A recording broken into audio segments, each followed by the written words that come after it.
Hello दोस्त, मैं sir Vikrant Prasad Yadav, senior I consultant optometrist. आज मैं आप लोगों से बात करने वाला हूँ फंगल कोर्नियल अल्सर के बारे में। जो आंखों में फंगल कोर्नियल अल्सर जो है एक सीरियस आई इन्फेक्शन जिसको कहा जाता है, वो कैसे होता है उसके बारे में आज मैं बात करने वाला हूँ। तो फर्स्ट ऑफ ऑल जो है फंगल कोर्नियल अल्सर एक सीरियस आई इन्फेक्शन है, गंभीर नेत्र संक्रमण है जो कोर्निया आंख की पारदर्शी सतह में फंगल कोर्न ऑर्गेनिज्म के कारण होता है। यह इन्फेक्शन अल्सर घाव बना देता है जिससे पेन, रेडनेस, वाटरिंग और विजन लॉस भी हो सकता है। और इसका जो लड़कियों में है बहुत ज़्यादा अधिकतर खतरा बना रहता है। और लड़कियों में क्यों खतरा बना रहता है? क्योंकि जो न्यूली जो लड़की सब है वो कॉन्टेक्ट लेंस के ज़्यादा यूज करते हैं, जिसको बिना साफ सफाई किए हुए अगर पहनते हैं तो उसके वजह से इन्फेक्शन आंखों में हो सकता है। उसके बाद में जो होता है कि cosmetic I product, eye liner, Kajal, mascara से कंटामिनेशन भी हो सकता है, जिसको कॉस्मेटिक प्रोडक्ट अगर यूज कर रहे हो उसके वजह से भी आई इन्फेक्शन और कोर्नियल अल्सर होने के चांसेस बहुत हद तक बढ़ जाता है। और होता है कि ट्रॉमा उस वेजिटेटिव मैटर जैसे पौधे की टहनी, धूल मिट्टी के वजह से भी हो जाता है। जैसे कोई भी पौधा के वजह से आंख पे लग गया और उसके वजह से है तो ऐसे हो जाता है। लो इम्यूनिटी या स्टेरॉइड आई ड्रॉप को गलत इस्तेमाल करने से भी हो जाता है। अगर स्टेरॉइड आई ड्रॉप अगर कोई डॉक्टर आपको लिख रहा है तो उसके देख में ही ले, अगर अपने से डाल रहे हैं तो दिक्कत होगा। जिसको है कि कॉजेटिव ऑर्गेनिज्म की वजह से भी होता है। और सबसे कॉमन फंगी या कोर्नियल अल्सर्स जो है क्या क्या वजह से होता है उसके बारे में अभी थोड़ा बता देते हैं। तो यह जो फुसारियम स्पेसिस जो है उसके वजह से होता है। एस्पेरेगुलस जो स्पेसिस है उसके वजह से होता है।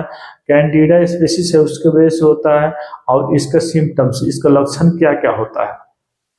सिम्टम्स में आ जाते हैं तो तेज आई पेन, मतलब आंखों में बहुत ज़्यादा दर्द होना, उसके वजह से जो है रेडनेस, लालिमा जो बहुत हद तक रेडनेस बढ़ जाना, एक्सेसिव टेयरिंग, बहुत आंखों से पानी आना, उसके बाद में देखने के वजह से धुंधली दिखाई देना, जिसको फोटोफोबिया, रोशनी से चिढ़ होना, मतलब जैसे लाइट अगर आंख पे पड़ रहा है तो आपको आंख खोला नहीं जा रहा है, उस तरीके से होना।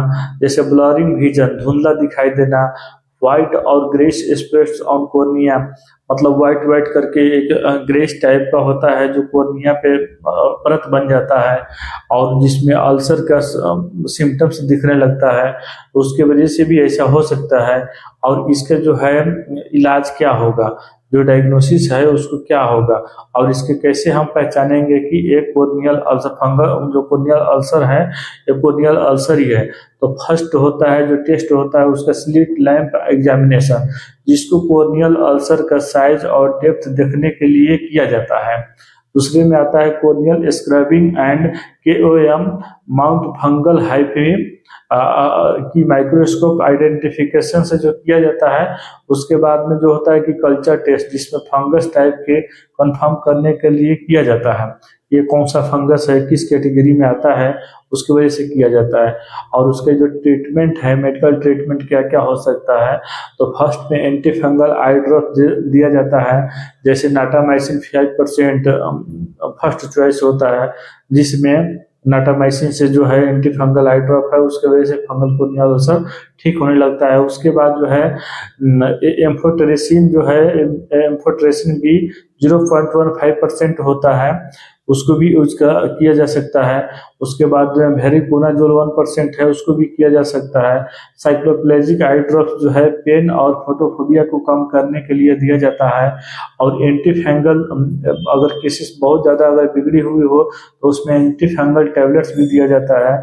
सेवरे केसेस में जो है फ्लुकोनाजोल, इट्राकोनाजोल भी दिया जाता है। अगर हद से ज़्यादा फंगल कोर्नियल अल्सर अगर हो जाता है तो फिर उसके लिए क्या होगा, तो इसमें आता है कि थेरापेटिक केराटोप्लास्टी, जो कोर्नियल ट्रांसप्लांट भी करना पड़ सकता है। अगर कोर्निया अगर हील नहीं हो रहा है, अगर मान के चलिए कि आपको अल्सर बहुत सारे आंखों में फैल गया है, उस वजह से आपको अल्सर ठीक नहीं हो पा रहा है, तो ट्रांसप्लांट करना भी आवश्यक हो जाता है।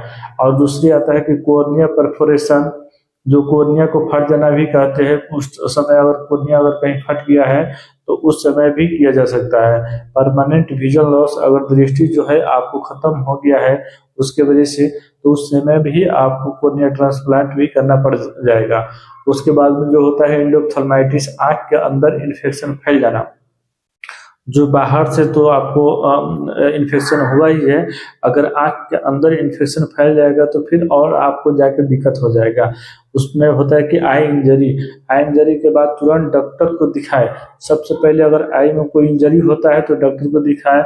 उसके बाद में कॉन्टैक्ट लेंसेज को साफ रखे, फिर रात में अगर सोते टाइम है तो उसको रिमूव कर दे, हटा दे, उसके बाद सोए। और कॉस्मेटिक आई प्रोडक्ट शेयर ना करे।